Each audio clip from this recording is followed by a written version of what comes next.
사도신경으로 우리의 믿음을 고백하겠습니다. 전능하사 천지를 만드신 하나님 아버지를 내가 믿사오며 그 외아들 우리 주 예수 그리스도를 믿사오니 이는 성령으로 잉태하사 동정녀 마리에게 나시고 본디오 빌라도에게 고난을 받으사 십자가에 못 박혀 죽으시고 장사한 지 사흘 만에 죽은 자 가운데서 다시 살아나시며 하늘에 오르사 전능하신 하나님 우편에 앉아 계시다가 저리로서 산자와 죽은 자를 심판하러 오시리라. 성령을 믿사오며 거룩한 공회와 성도와 서로 교통하는 것과 죄를 사하여 주시는 것과 몸이 다시 사는 것과 영원히 사는 것을 믿사옵나이다. 아멘. 스위르 할렐루야. 우리 친구들 추석 잘 보냈어요? 이제 우리 하나님을 찬양하며 나아갈 때에 주만 의지해라는 찬양으로 하나님 우리가 주님만 의지합니다. 주님 우리의 삶을 통하여 높임 받으시고 우리를 세상 끝날까지 인도해 주세요 라는 그런 소망하는 마음으로 함께 찬양하며 나아갑시다.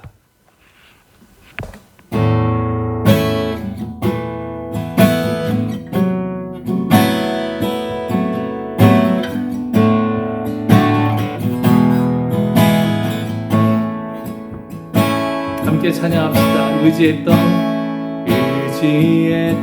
모든 것 떠내가고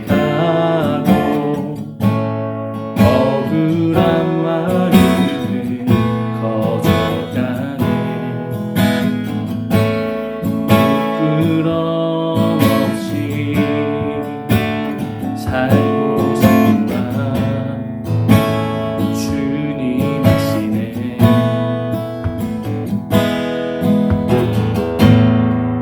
모든 일이 선으로 이겨내고 죄의 유혹은 따르지 않네. 나를 구원하신 영원한 그 사랑 크신 은혜 날 붙드시네. 주어진 내 삶이 작게만 보여도 선하신 주 나를 크신 은혜 중심을 보시는 주님만 따르네. 날 택하신 주만 의지해. 보이는 상황에 무너질지라도 예수 능력이 나를 붙드네. 보이지 않아도 주님만 따르네. 내 평생 주님을 노래하리라.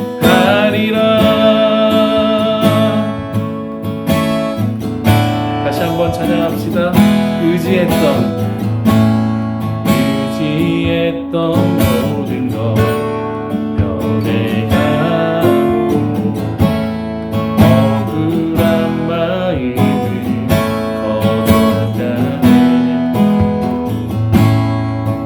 부끄럼 없이 살고 싶지만 주님 하시네.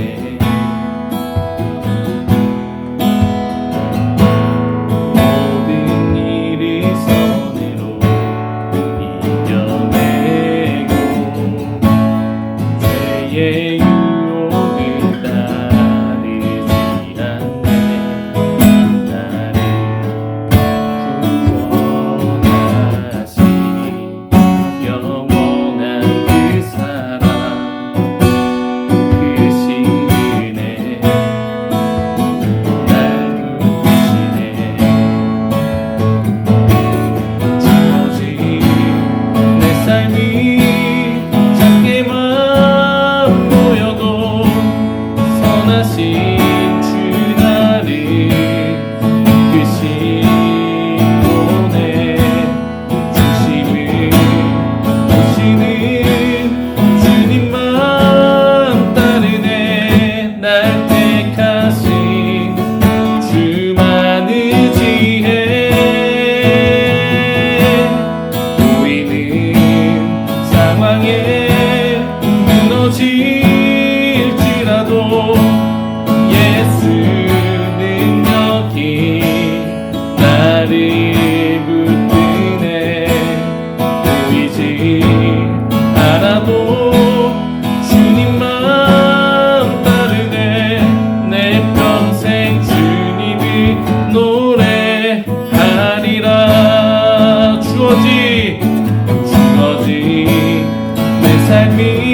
내 마음 모여도 선하신 주 나를 이끄신 몸에 진심을 보시는 주님 마음 따르네.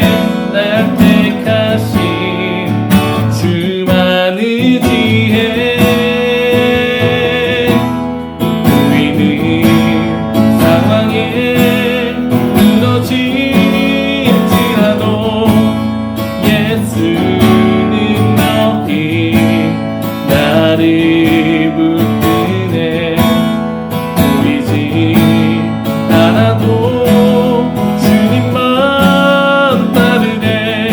내 평생 주님을 노래하리라. 내 평생 주님을 노래하리라. 내 평생 주님을 노래하리라.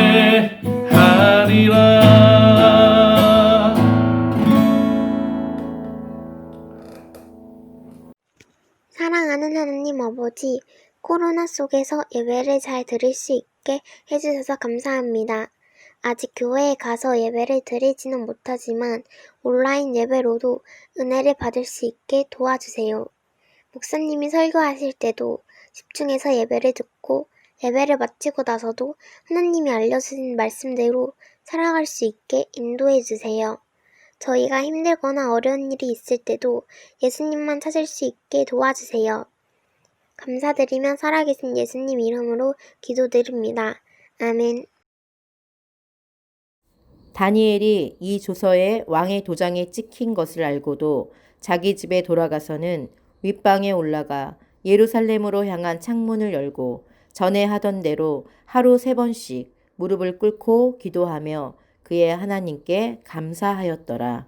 아멘. 소희루, 자, 우리 중고등 친구들 일주일 동안 잘 지냈죠?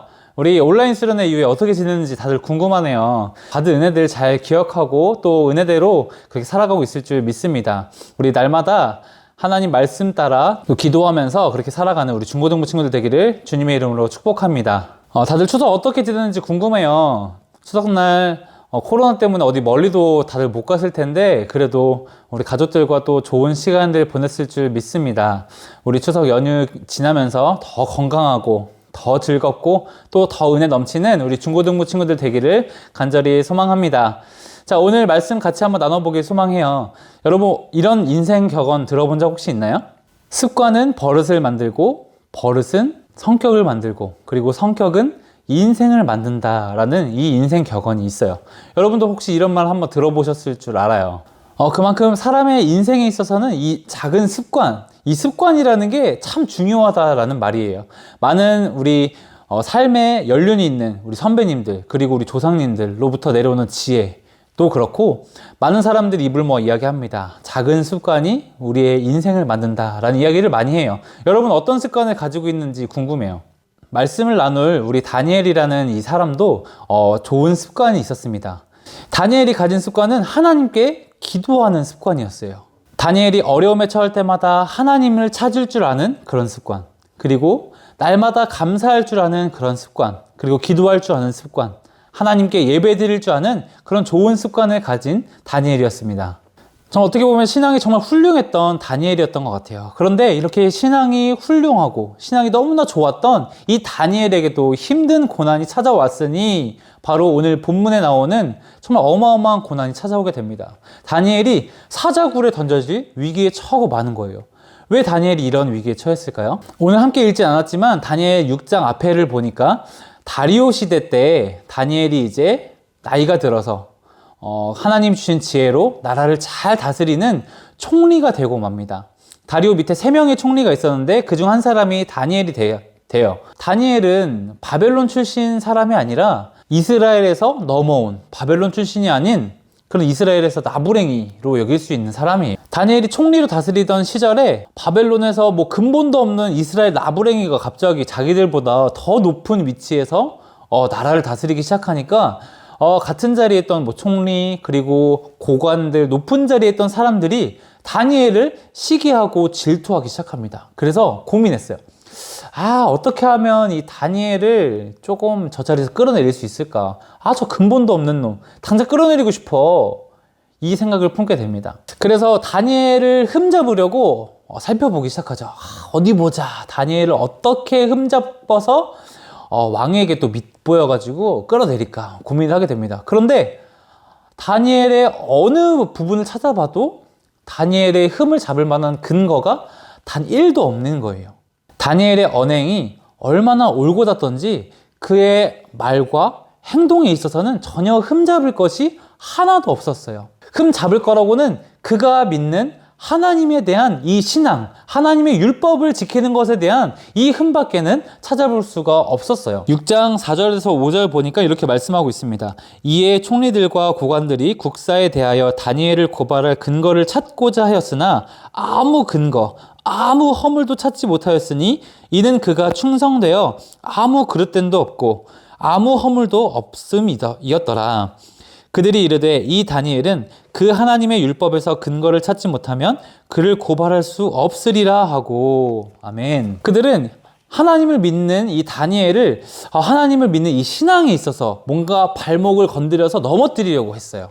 특별히 여기서 율법은 우리가 잘 아는 10계명, 10가지 계명 있죠? 그 중에서도 1계명과 2계명에 집중되어 있어요. 10계명의 1계명과 2계명 무엇이죠? 바로 너는 나 외에 다른 신들을 내게 두지 말아라. 너를 위하여 새긴 우상을 만들지 말고 또 위로 하늘에 있는 것이나 아래로 땅에 있는 것이나 땅 아래 물속에 있는 것에 어떤 형상도 만들지 말며 그것들에게 절하지 말며 그것들을 섬기지 말라. 하나님만을 섬기라는 이 10계명을 다니엘은 굳건하게 지키고 있었어요. 다니엘을 시기하던 사람들이 이것을 이용하고자 합니다. 이거 이용하면은 다니엘을 넘어뜨릴 수 있겠어. 다니엘을 끌어내릴 수 있겠어. 다니엘은 자신이 하나님을 믿는 사람이라는 것을 모든 사람이 알겠어요. 숨겨가지고 내가 하나님 믿는데 좀 창피하고 뭐 좀 마이너스 되지 않을까 이렇게 숨기며 살았던 게 아니라 떳떳하게 드러내면서 하나님을 믿는 사람답게 그렇게 살아왔습니다. 그래서 대신들은 다니엘의 신앙을 이용해서 넘어뜨리려고 하죠. 그래서 꾀를 내기 시작합니다. 왕에게 바벨론의 신들 이외에 다른 신에게 예배를 드리거나 기도를 하거나 제사를 드리는 모든 사람들을 사자굴에 넣읍시다 라고 하는 이 법령을 만들게 돼요. 근데 아무것도 모르는 이 왕은 그냥 경의 뜻대로 하시오 이렇게 하면서 그냥 그 조서의 도장을 쾅 찍고 맙니다. 이제 다니엘은 사자밥이 될 날만 기다릴 수밖에 없는 처지가 됐어요. 함정에 빠질 수밖에 없는 그런 처지가 된 거예요. 다니엘이 이 사실을 몰랐을까요? 다니엘은 당시에 왕의 최측근이었어요. 권력의 핵심 중에 핵심 자리에 있었던 인물이었어요. 이것이 다니엘을 시기하고 질투해서 음모를 꾸미려는 함정이라는 것을 다니엘은 알았을 거예요. 그런데 이 조서는 딱 30일 동안 유효하기 때문에 30일이 넘어가서 경배하거나 예배를 드린 건 상관이 없었어요. 하지만 30일 이내에 다른 신에게 경배하면 그를 사자굴 속에 넣어야만 했습니다. 다니엘은 이 사실을 알았을 거예요. 그래서 우리는 이렇게 생각할 수 있어요. 그래 30일만 참자. 30일 이후에 내가 얼마든지 하나님 경배하고 하나님 더 많이 예배할 수 있어. 일단 내가 살아남는 게 중요하지 않겠어? 그래 일단 살고 봐야지 라고 생각할 수 있을 겁니다. 그런데 다니엘은 어떻게 했을까요? 오늘 함께 읽은 본문 말씀 우리 10절을 같이 한번 읽어보겠습니다. 다니엘이 이 조서에 왕의 도장이 찍힌 것을 알고도 자기 집에 돌아가서는 윗방에 올라가 예루살렘으로 향한 창문을 열고 전에 하던 대로 하루 3번씩 무릎을 꿇고 기도하며 그의 하나님께 감사하였더라. 아멘. 여러분 30일만 딱 참고 숨죽이면서 기다리고 있었다가 예배를 잠깐 참았다가 30일 이후에 이 조서의 효력이 끝난 이후에 마음껏 예배 드리고 더 열심히 예배 드려도 참 좋았을 텐데 어떻게 보면 이게 더 현명한 일인 것 같고 지혜로운 일인 것 같고 합리적인 일인 것 같은데 다니엘은 그렇게 하지 않았다는 것입니다. 일단 살아남는 게 중요하지 사자밥이 되게 생겼는데 예배가 목숨보다 중요해? 라고 생각할 수 있죠. 그런데 다니엘에게 예배는 목숨보다 중요했던 것이었어요. 다니엘은 하나님께 기도하며 예배하며 하나님과 교제하는 그 시간을 자신의 목숨보다 훨씬 더 중요하게 여겼다는 사실입니다. 다니엘은 자신들의 원수들이 잘 파놓은 함정이라는 사실을 알고 있었어요. 그리고 그가 기도할 때 감시당하는 것도 알고 있었고 자기가 이렇게 계속 기도를 한다면 예배를 드린다면 결국 사자의 굴에 던져져서 사자밥이 된다는 사실 또한 너무나 잘 알고 있었습니다. 하지만 다니엘은 그것에 굴하지 않고 전에 하던 대로 하루에 3번 무릎을 꿇고 하나님께 감사하며 기도했다. 예배를 드렸다. 라고 말씀하고 있습니다. 여러분, 이것이 가능했던 이유는 다니엘의 철저한 신앙생활의 습관 때문이었어요. 여러분, 습관이 버릇을 만들고 버릇은 또 그의 인생을 만든다고 초반에 이야기를 했습니다. 다니엘의 이 영적인 신앙 습관이 다니엘의 이 결단과 다니엘의 이 삶을 만들어갈 수 있는 가장 중요한 핵심이 되었어요. 그리고 이 말씀에 보면 전에 하던 대로라고 말씀하고 있습니다. 어제도 했고 그제도 했고 여태까지 늘 해오던 대로 다니엘은 하나님께 기도하며 예배를 드렸을 뿐이에요. 이것이 무너지면 자신의 신앙이 무너지고 자신의 삶이 무너질 것이라는 것을 다니엘은 너무나 잘 알고 있었던 것 같습니다.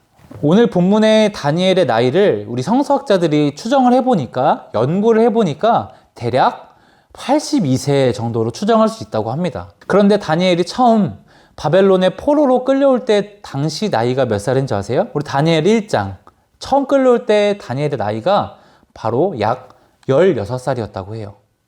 중학생 시절이었던 다니엘이 포로로 잡혀와서 82세가 되기까지 60여 년이 넘는 그 세월 동안에 할아버지가 되기까지 전에 하던 대로 늘 기도하며 늘 하나님을 예배하며 늘 삶의 예배 자리를 지키며 그렇게 살았기 때문에 오늘의 다니엘이 있을 수 있었다는 것입니다.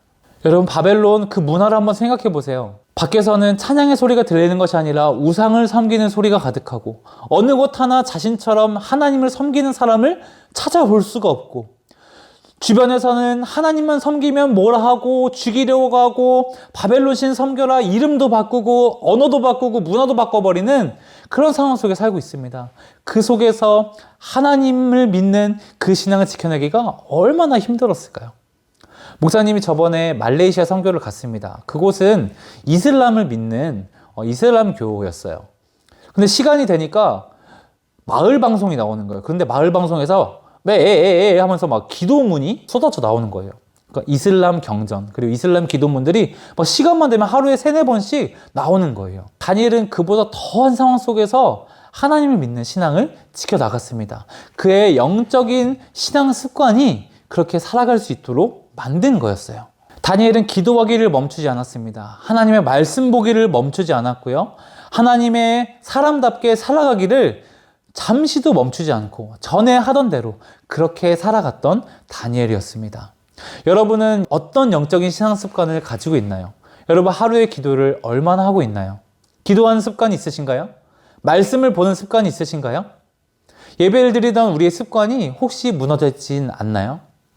우리의 영적인 신앙 습관을 다시 한번 세우게 되는 우리 모든 중고등부 친구들 되기를 주님의 이름으로 축복합니다. 목사님의 중고등학교 때 있었던 좋은 버릇을 소개하자면, 내 자랑 같지만 그래도 여러분도 한번 도전이 된다면 함께 동참했으면 좋겠어요. 목사님은 목사님이라서가 아니라 그때는 목사님 아니었잖아요. 중고등학교 때 하루에 10분 내가 그렇게 10분 한번 기도해 보자 라는 마음을 가지고 타이머를 쟀어요. 그래서 딱 시작해가지고 그때부터 침대 위에 무릎 꿇고 두 손 모으고 눈 감고 앉아가지고 알람이 울릴 때까지 일단 눈 감고 뭐 기도를 하든 딴 생각을 하든 일단 10분을 채워보자 라는 것으로 시작을 했어요. 그래서 매일 10분씩 자기 전에 침대 위에서 무릎을 꿇고 기도하던 그 습관이 생겼는데, 진짜 이게 처음엔 너무 힘들고 시간도 안 가고 어려웠는데 이게 하루 이틀 하다 보니까 정말 습관이 된 거예요.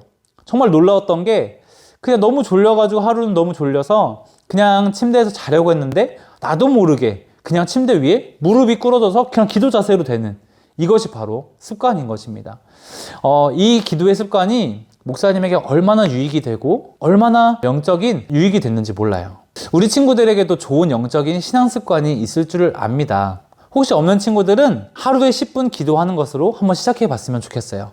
그것이 하루가 지나고 이틀이 지나고 여러분의 삶 속에 습관이 된다면 여러분의 정말 좋은 무기가 될 거예요. 그리고 말씀 읽는 습관도 여러분 빼놓지 마시기 바라요. 하루에 한 장씩이라도 꼭 하나님의 말씀을 읽고 그렇게 살아가는 우리 중고등부 친구들 되기를 간절히 소망합니다. 예수님을 믿는 사람이라면서, 하나님을 믿는 사람이라면서, 나 교회 다니는 사람이라면서 성경책은 그냥 액세서리처럼 집에만 놓고 그렇게 살고 있는 사람이 되지 않길 바래요. 하나님의 말씀이 내 발의 등이요 내 길의 빛이 되어서 내 삶을 인도하는 나의 나침판이 되는 우리 모든 중고등부 친구들의 삶이 되기를 간절히 소망합니다. 여러분, 우리가 살아가면서 먹지 않고는 살아갈 수 없죠. 목사님 포함해서 여러분 중에도 확 찐 사람이 많을 것 같아요. 우리가 먹지 않고는 살아갈 수가 없어요. 치킨 너무 먹고 싶다. 피자 너무 먹고 싶다. 먹지 않고 살아갈 수 없어요. 그리고 우리가 코와 입으로 호흡을 하지 않고서는, 숨 쉬지 않고서는 도저히 살아갈 수가 없습니다. 여러분, 마찬가지로 우리의 영혼도 먹지 않고서는 살아갈 수가 없고, 그리고 우리의 영혼도 숨 쉬지 않고서는 살아갈 수가 없습니다. 여러분, 기도는 우리 영혼의 호흡이에요. 기도를 함으로써 우리가 날마다 영혼이 숨을 쉬는 겁니다. 하나님과 대화하며, 하나님과 교제하며, 하나님 앞에 엎드리면서 우리의 영혼이 호흡을 하는 거예요. 우리 영혼이 살아나는 거예요. 근데 반대말로 기도가 없다. 기도의 습관이 없다. 하루에 밥 먹는 시간 빼고는 기도하는 시간이 없다. 우리의 영혼이 숨쉬지 않고 있다. 우리 영혼이 죽어 있다라는 뜻입니다. 여러분, 기도의 시간을 꼭 하나님 앞에 드리는 습관이 생기기를 간절히 소망합니다. 그리고 말씀, 성경 읽는 것은 우리의 영혼의 양식이에요. 그래서 우리가 말씀을 읽으면서 우리의 영혼이 살찌고 근력이 생기고 힘이 생기는 겁니다. 그래서 우리가 살아갈 때 하나님의 말씀으로 세상을 살아가고 유혹을 이기고 우리의 모든 고난을 헤쳐나가는 힘이 된다는 거예요.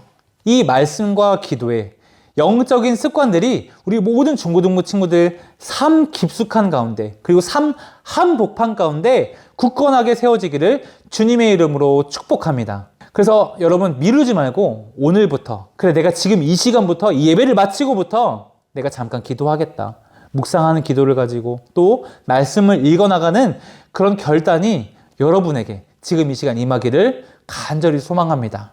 그래서 우리 영적인 습관들이 하나하나 차곡차곡 쌓여서 하나님이 원하시고 하나님이 기뻐하시는 주님의 멋진 청소년들 되기를 주님의 이름으로 간절히 축복합니다. 아멘. 목사님 기도하고 마치도록 하겠습니다. 살아계신 아버지 하나님, 감사합니다. 오늘도 우리에게 하나님의 말씀을 듣게 하시고 그 말씀에 반응하게 하시고 깨닫게 하시니 감사합니다. 하나님을 향한 영적인 신앙의 습관들이 하나하나 잘 새겨지기를 간절히 소망합니다. 기도의 습관, 말씀의 습관, 우리의 신앙의 습관들이 하나하나 잘 세워지기를 소망합니다. 결단하는 친구들이 있다면 지금 이 시간부터 실천할 수 있는 지혜를 주시고 또 이 실천들이 단기간에 무너지지 않고 우리의 평생에 잘 녹아들 수 있도록 주님, 우리의 마음을 붙드시고 우리와 동행하여 주시옵소서. 이번 일주일의 삶도 온전히 주님께 맡겨드립니다. 말씀 가운데 살게 도와주시고 예수님을 믿는 사람답게 정말 선하게 아름답고 멋지게 살아갈 수 있는 우리 모든 중고등부 친구들 될 수 있도록 인도하여 주시옵소서. 이 모든 영광을 주님께 올려드리며 살아계신 예수님의 이름으로 기도드립니다. 아멘. 우리 주기도문으로 예배 마치도록 하겠습니다. 하늘에 계신 우리 아버지여, 이름이 거룩히 여김을 받으시오며 나라가 임하시오며 뜻이 하늘에서 이루어진 것 같이 땅에서도 이루어지이다. 오늘 우리에게 일용할 양식을 주시옵고 우리가 우리에게 죄 지은 자를 사하여 준 것 같이 우리의 죄를 사하여 주시옵고 우리를 시험에 들게 하지 마시옵고 다만 악에서 구하시옵소서. 대개 나라와 권세와 영광이 아버지께 영원히 있사옵나이다. 아멘.